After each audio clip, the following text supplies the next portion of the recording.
Picture this.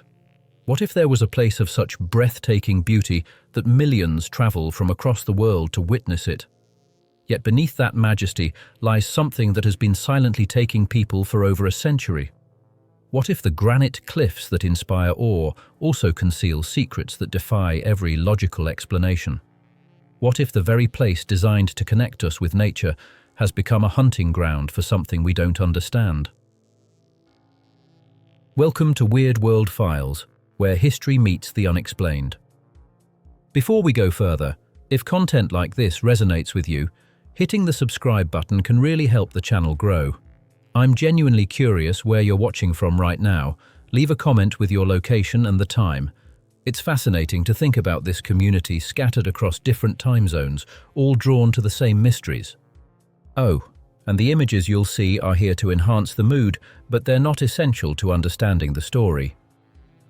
In the last episode, we examined the impossible evidence found across national parks. We spoke of the far-flung locations where small children are discovered miles beyond their capabilities. We discussed the paradox of undressing, clothing meticulously removed and folded in ways that defy simple explanations. We explored the terrified canines, highly trained search dogs that suddenly refuse to proceed, cowering in fear at something invisible to human eyes. But there is one park where these patterns converge with terrifying frequency. Yosemite National Park.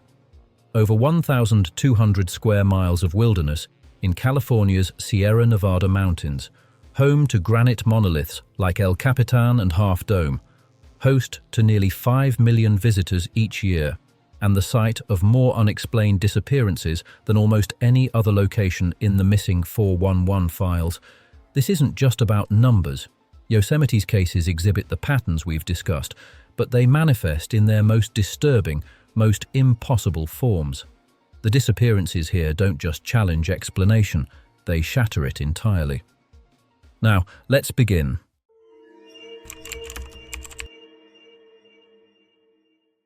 Yosemite's terrain is unforgiving. Vertical granite walls rise thousands of feet. Dense forests give way to alpine meadows at elevations exceeding 13,000 feet. The park's backcountry is so vast and rugged that entire areas remain virtually unexplored. So when someone vanishes here and is later found in a location that defies their physical capabilities, we must ask how. Consider the case that occurred in the summer of 1909. A young child, barely past toddler age, disappeared from a family camping area near the valley floor. The parents turned their backs for mere moments. When they looked again, the child was gone. Massive search efforts were launched immediately. Hundreds of volunteers combed the immediate area. Trained searchers worked in grid patterns, checking every conceivable hiding spot within miles of the campsite. 3 days later, the child was found, 12 miles away, at an elevation nearly 2,500 feet higher than the starting point, in an area of such rugged, steep terrain that adult hikers with full gear struggle to traverse it. The child was alive but unable to explain how they got there, couldn't describe the journey, showed no awareness of having traveled such an impossible distance through terrain that should have been utterly impassable for someone their age and size. Search and rescue professionals were baffled. The distance alone was extraordinary, but the elevation gain, the steep, rocky, dangerous terrain, for a small child, impossible. But this pattern repeats. Again and again in Yosemite, individuals, particularly children, are found in locations that make no sense, miles beyond where they should be, at elevations they couldn't possibly reach, in areas that experienced searchers describe as unreachable for the missing person's age and physical condition. The question isn't just, how did they get there? The question is, what took them there?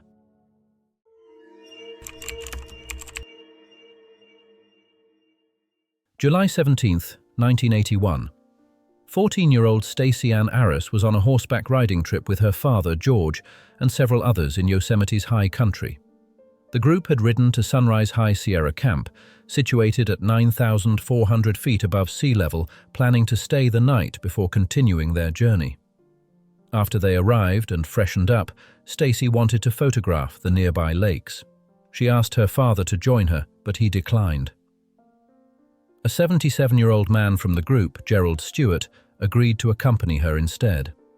They walked downhill toward Sunrise Lakes, visible from the camp. The rest of the group watched from above as Gerald, quickly tiring, sat down on a boulder to rest. Stacy continued onward, promising to return in just a few minutes. She walked behind a couple of trees and was never seen again. When Stacy didn't return, Gerald went looking for her. The group immediately began searching. Park rangers were notified within hours. What followed was one of the most extensive search operations in Yosemite's history. Between 100 and 150 people searched for Stacy, including 67 volunteers from the Mountain Rescue Association, representing teams from across the region. 3 helicopters were deployed, with one flying over 40 hours of search patterns. Highly trained search dogs scoured a 3 to 5 square-mile area around Sunrise Lakes. The search lasted 10 days. Over 8,000 man-hours were invested. The cost exceeded $100,000.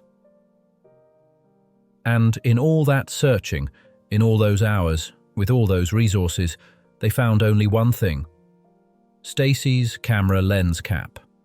It was discovered just inside the tree line, roughly 150 feet from where she'd been last seen. That's it. No other clothing, no backpack, no camera, no footprints leading away, no broken branches suggesting she'd pushed through dense forest. Nothing. The area where Stacy vanished? It's relatively open, visible from the camp where her group was staying.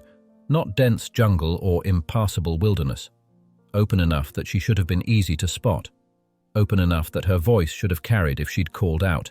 Yet she simply ceased to exist. What makes this case even more disturbing is what happened next. When David Paulides, the former police detective who documents missing 411 cases, filed a Freedom of Information Act request to access Stacy's case file, he was denied. The National Park Service informed him that the case file was over 2,000 pages long. Most missing persons files, typically 10 to 100 pages, rarely more. But Stacy's file, 2,000 pages, and it's still classified as an active criminal investigation over 40 years later. What's in those 2,000 pages that the public can't see? What did investigators find, or not find, that requires such extensive documentation? Why is it still treated as a criminal investigation when there's no suspect, no evidence of foul play, and not a single additional clue beyond a lens cap?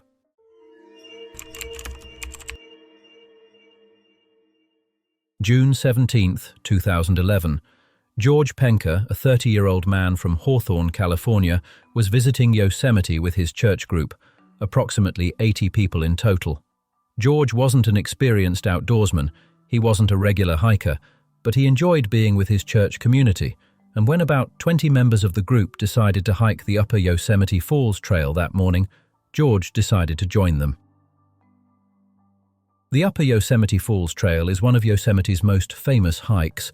It's also one of the most strenuous. The trail rises 2,425 feet above the valley floor in a relentless series of switchbacks. On a hot June day, it's exhausting even for experienced hikers. But it's also one of the busiest trails in the park, especially in mid-June. The group reached the top of Upper Yosemite Falls around 2:40 p.m. At that point, they decided everyone could descend at their own pace and meet at the bottom near Yosemite Lodge.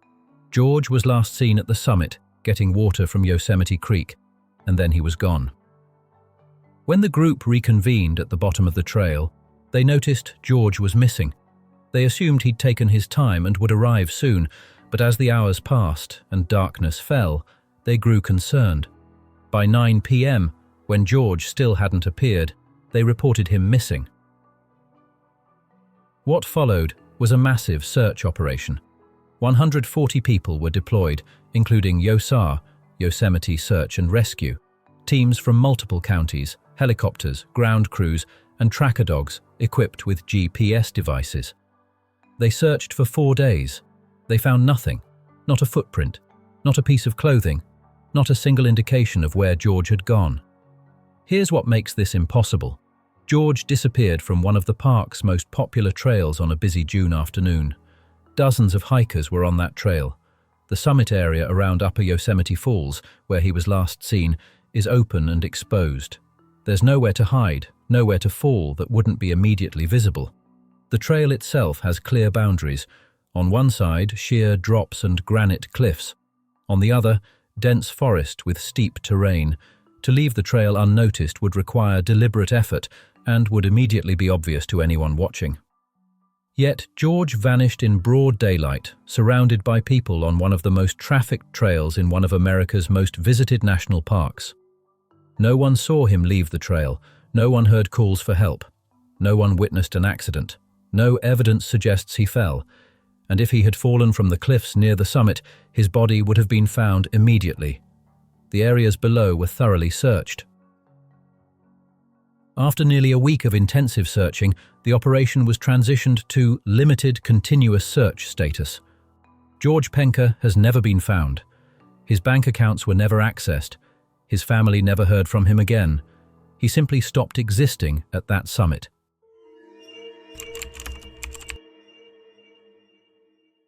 Michael Allen Ficery was not a novice.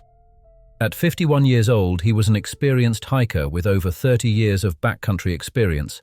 He had a photographic memory. Friends said he never forgot a trail, a landmark, or a route. He'd hiked Yosemite's wilderness dozens of times. He knew the Hetch Hetchy area intimately. He also had a habit of hiking alone.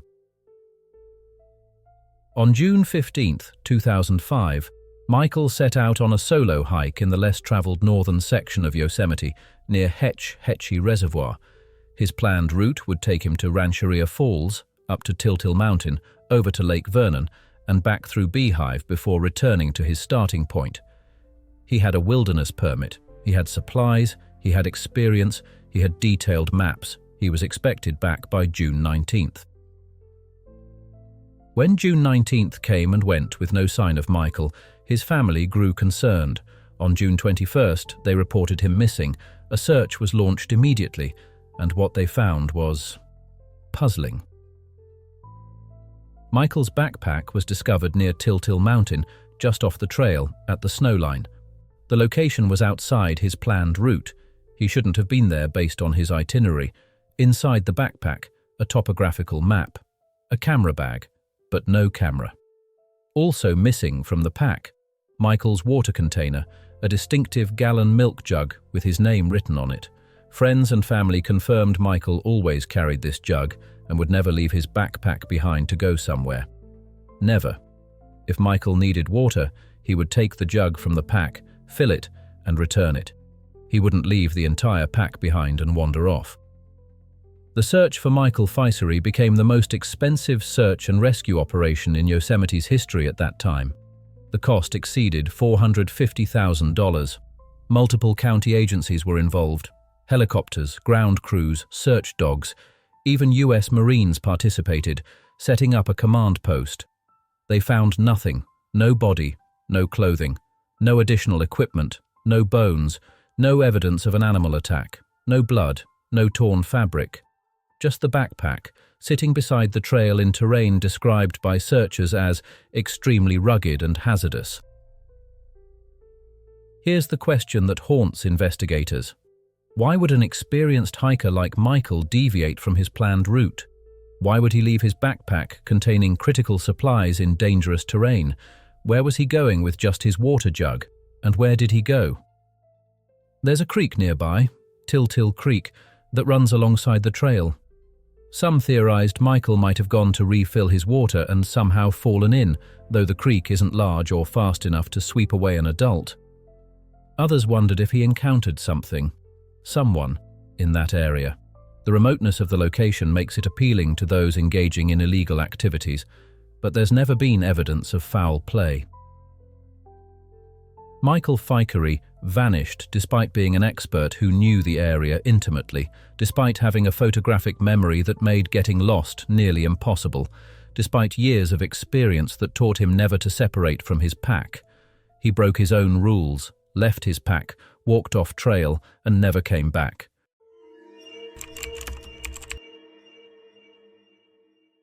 We need to talk about the weather. Yosemite's weather patterns are exceptionally well documented.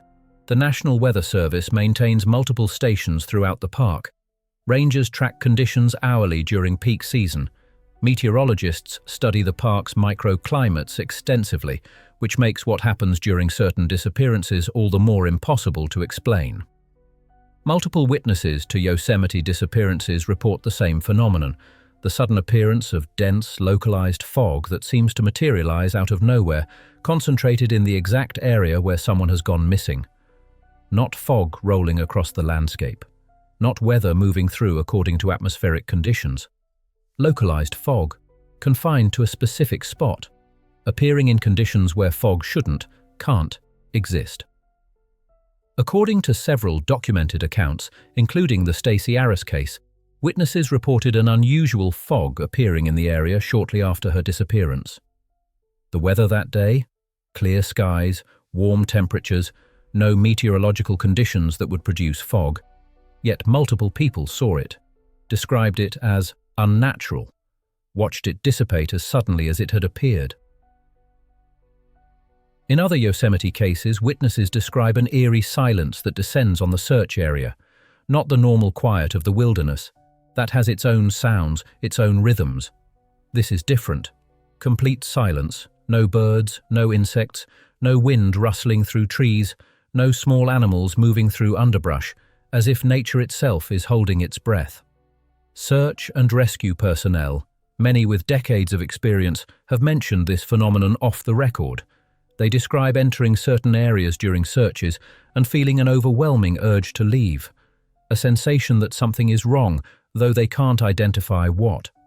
They describe their radios malfunctioning for no reason, compasses spinning uselessly despite no magnetic interference, GPS units losing signal in clear conditions with perfect satellite visibility, and most disturbing of all, that silence, that unnatural, complete absence of sound that makes even the most experienced rangers uncomfortable. One ranger, who worked in Yosemite for over 20 years before retiring, said something that's been repeated by others. There are places in that park where things just stop. Sound stops. Normal sensory input stops. Your instincts scream at you to get out. And if you're smart, you listen. Because whatever's in those places, whatever creates that feeling, you don't want to meet it.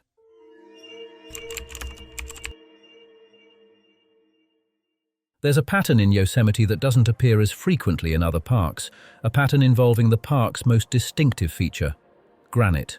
Yosemite's granite formations are among the most massive and iconic in the world. El Capitan, Half Dome, the Cathedral Rocks. These aren't just geographical features. They're ancient, formed over millions of years, composed of rock with unique electromagnetic properties. And a disproportionate number of Yosemite's disappearances occur in proximity to these major granite formations. Electronic devices malfunction near them. Compasses spin uselessly. GPS units lose signal even in clear conditions with perfect satellite visibility. Experienced climbers report feeling watched on certain routes. Hikers describe a sensation of disorientation that has nothing to do with altitude or exhaustion. In multiple cases, the last known location of a missing person was at the base of, or in direct line of sight to, one of these massive granite structures. Is this coincidence? Are these formations simply popular destinations and the correlation is purely statistical? Or is there something about the granite itself? Something in its composition, its magnetic properties, its sheer ancient mass that creates, what? Anomalies? Doorways? Something we don't have the language or understanding to define.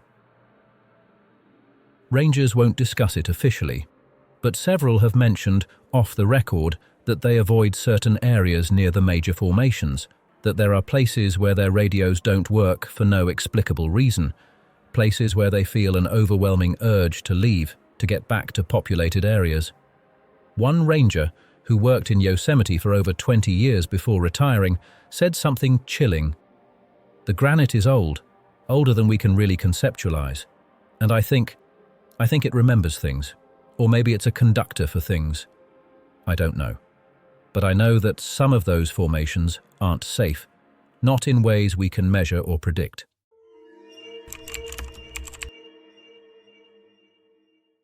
We've examined 6 patterns that manifest in Yosemite with disturbing frequency, impossible distances, individuals found in locations unreachable for their age and physical capability.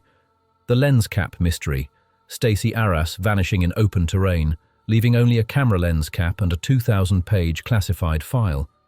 Vanishing from the summit, George Penca disappearing from a crowded trail in broad daylight, never to be seen again. The abandoned backpack, Michael Ficery breaking his own rules, leaving critical supplies behind and vanishing in terrain he knew intimately. The fog that shouldn't exist, impossible weather and eerie silence manifesting during disappearances. And the Granite Connection, a pattern unique to Yosemite, tying disappearances to the park's most ancient and massive geological features. These aren't isolated incidents. These are recurring patterns across over a century of disappearances in this single park. Different victims, different circumstances, different decades, but the same impossible elements appearing again and again.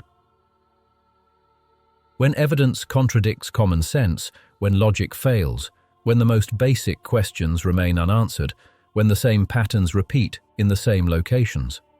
When search and rescue protocols fail again and again, when trained professionals with decades of experience openly admit they don't understand what's happening, when the very terrain itself seems to be complicit in the taking of human lives.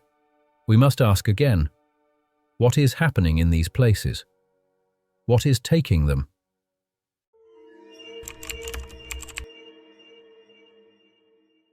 But Yosemite isn't alone in this dark distinction. There are other places where the veil seems equally thin. Great Smoky Mountains, with its own impossible patterns. Crater Lake, where people vanish into mist. The Grand Canyon, where experienced hikers simply cease to exist.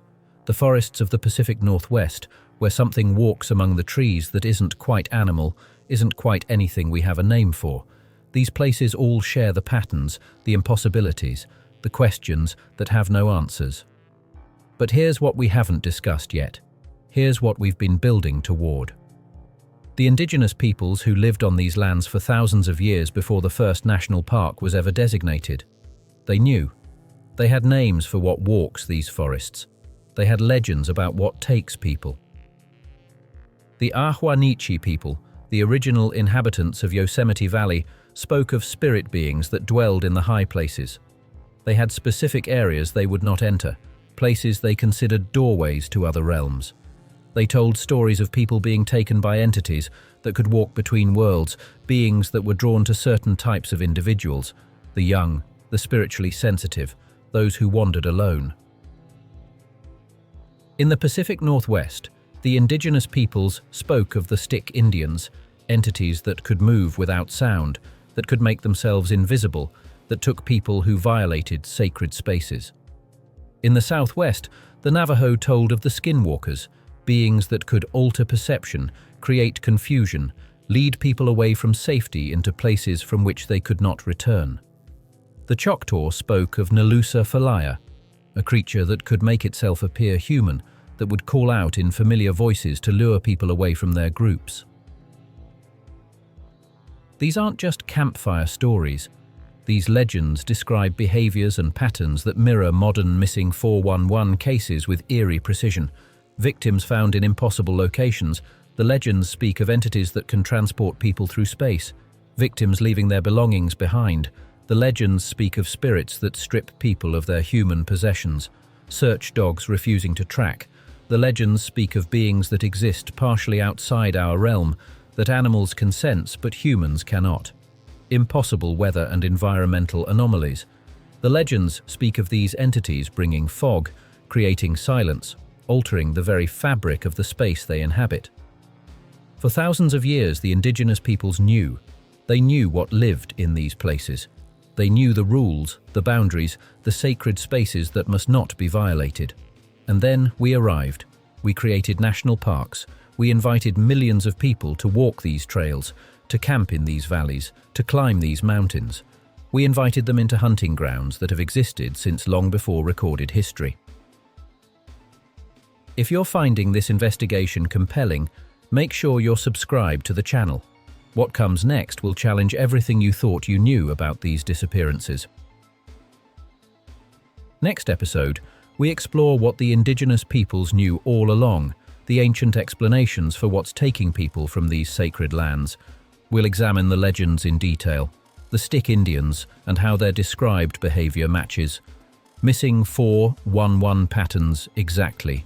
The deer woman and why she targets lone men in the forest. The Wendigo and its connection to victims found without clothing.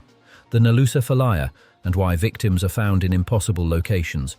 Some of these legends will make your blood run cold because they match the modern cases detail for detail, element for element, pattern for pattern, as if the indigenous peoples weren't telling stories at all, as if they were giving us warnings. Until next time, stay curious, question everything, and if you find yourself in a national park, in a place that feels wrong, where the animals have gone silent and the air feels heavy, trust your instincts and get back to populated areas.